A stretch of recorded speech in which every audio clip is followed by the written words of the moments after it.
Campo back here again. Just got off watching DC's Infinite Crisis Part 3. Infinite Crisis on Earth Part 3, whatever it's called. And I've got to say, I was a fan of the DC animation growing up. I feel like DC's strongest movies and shows have been animated. And this was like I was a little kid again. I hadn't actually read the comic series, which I know is a bit criminal, but it is on my reading list. I'm reading a bunch of other ones. I'm getting to there.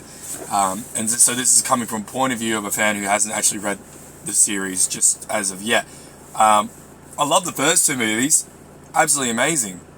And then this one was probably my favorite for sure, because it really leans in on the multiverse sort of saga in a way I think people would really like. It kind of was very more subtle, like way better than The Flash did it. The Flash looked horrible when they try to lean into the multiverse, I reckon. But this was like leaning into like the old animated series I grew up with, and people always say that the nostalgia is like member berries and everything. But I like this multiverse saga of Marvel and DC we're doing right now. I'm enjoying while I can, because it feels like everything I've watched leading up to this is recognized and earned. And the good thing I like about the DC movies, like the Infinite Crisis movies, is that each one feels very different from the others, but yet it's a continuous story. The first one was like really confusing at first, because you're trying to figure out what the hell's going on. It's a Flash movie pretty much, and it's like time jumping, multiverses, and you're trying to figure out, it's like a detective story but with Flash. He's trying to figure it out, what the hell's going on. And once you understand what's going on, then you're like, oh my god, I get it. I just didn't understand, but it's in a good way. The movie reveals itself slowly, and it pays off really well. And you don't understand fully what's going on, but you understand the gravity of the situation towards the end of the first movie. The second movie, I love the crazy pirate, Psycho Pirate, whatever his name is. He's fantastic as a villain. I thought he was amazing.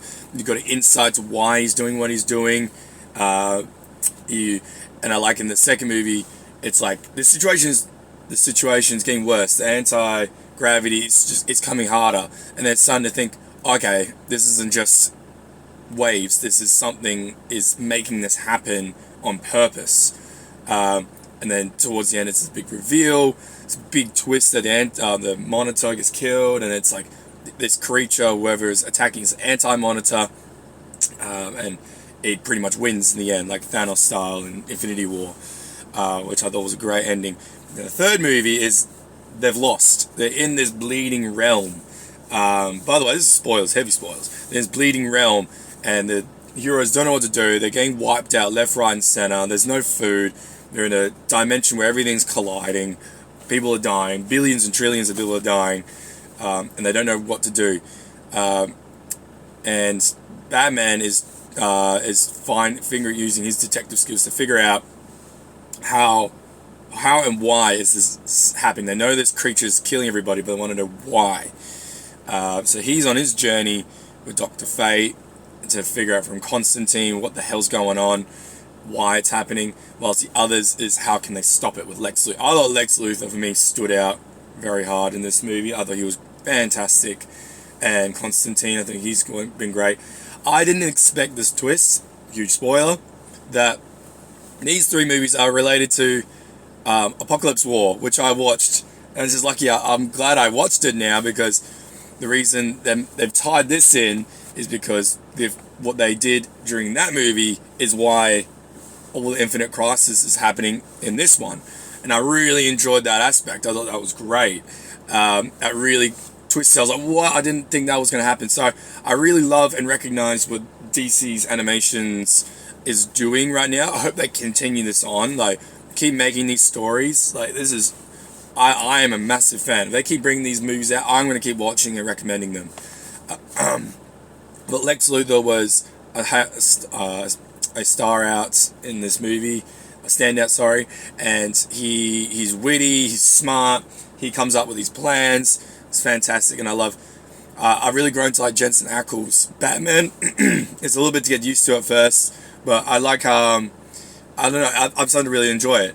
I love how they utilized all the characters in the DC universe. Like, they used as many as they could, and they utilized them fully with major sacrifices to playing on their strengths and weaknesses, and really giving them personality, which I really enjoyed. I love how, in the end of the day, they figure out the Anti-Monitor is the universe trying to fix the mistake that Constantine made in Apocalypse War, which is absolutely cool. And they realize they can't actually beat this thing, because even if they do kill one, the universe is just going to create making more, because it's not meant to have a multiverse. It's meant to have one singular universe, one singular universe. Not all the shadow remains, which is a really cool way of doing it. So the heroes figure out we need to make one universe with all of our memories, not all our memories, with a piece of us, all of us in this one singular timeline, which I thought was a great idea, because it's a bittersweet ending. It's like saying goodbye. It was a good way of saying goodbye to all the multiverse. You see Batman Brave and the Bold, you see the old Justice League, you see the old style comics. I thought it was a great way to say goodbye and recognize and say thank you to all those past ones that have come before them. Overall, guys, I give it a good 9 out of 10. I bloody loved it. It just makes me want to read the old comic series even more. I just need to get a hold of them eventually. I will get down to it. But yes, I highly recommend this movie. If you're a fan of DC, if you're a fan of the old animation, if you're a fan of just good movies in general, these are good series. Start with Apocalypse War if you haven't watched the other ones. If you haven't watched that yet, watch that. Then watch DC's Infinite Crisis series. But please go out, watch it. It's fantastic. Alright, guys. Thank you as always, and I'll see you in the next one.